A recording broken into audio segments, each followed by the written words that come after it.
আমার কোনো নীতির দিক থেকে কেউ আপনি আমাকে বলতে পারবেন না। নীতিগত দিক থেকে চিন্তা করলে আমি ভেরি প্রফেশনাল গাই, খুবই প্রপার ব্যবহার করি সবার সাথে, কোনো ধরনের এগুলো বিচ্যুতি নাই।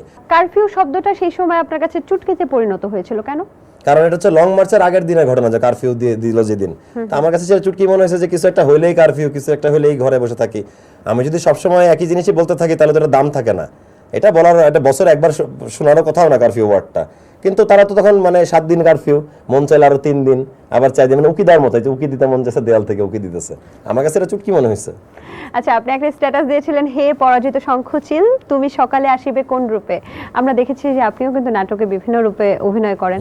আসলে কারা বারবার বিভিন্ন রূপে ফিরে আসে? এই যে আফসোস পার্টি, এদের হচ্ছে আফসোস লীগের, এরা একবার আনসার হয়ে আসে, একবার অন্যান্য মানে কাজের শ্রেণী হয়ে আসবে, একবার মানে এক এক শ্রেণী হইতে আসতেছে আর কি।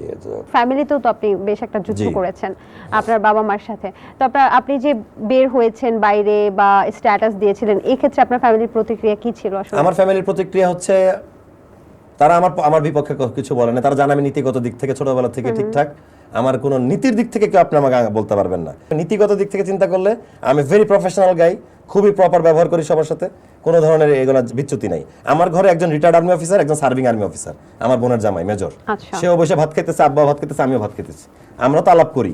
আমি তো আমার প্রতিবাদী ব্যাপারটা বলছি, তারা জানাইছে যে তারা একমত আমার সাথে। তারা চাকরি করছেন এবার করে দেখে, রানিং করতেছে দেখে তারা এটা নিয়ে কথা বলতে না পারো, কিন্তু আমাকে বলতে বাধা দেয় নাই কেউ, বলে নাই যে এটা বলো না বা এটা করলে আমাদের ক্ষতি হবে, এরকম কিছু করে নাই। ইনফ্লুয়েন্সারের কাজ কি? টিকটকে নাচা না, ইনফ্লুয়েন্সারের কাজ হচ্ছে ইনফ্লুয়েন্স করা, সোসাইটিতে যখন কিছু প্রয়োজন হবে, সোশ্যাল কোনটা পজিটিভ দিক সেটাতে ইনফ্লুয়েন্স করাই আমাদের দায়িত্ব আসলে। আচ্ছা, আমি গান নাচ করলাম, ওইটা দেখে আসলে কি ইনফ্লুয়েন্স আমি জানি না।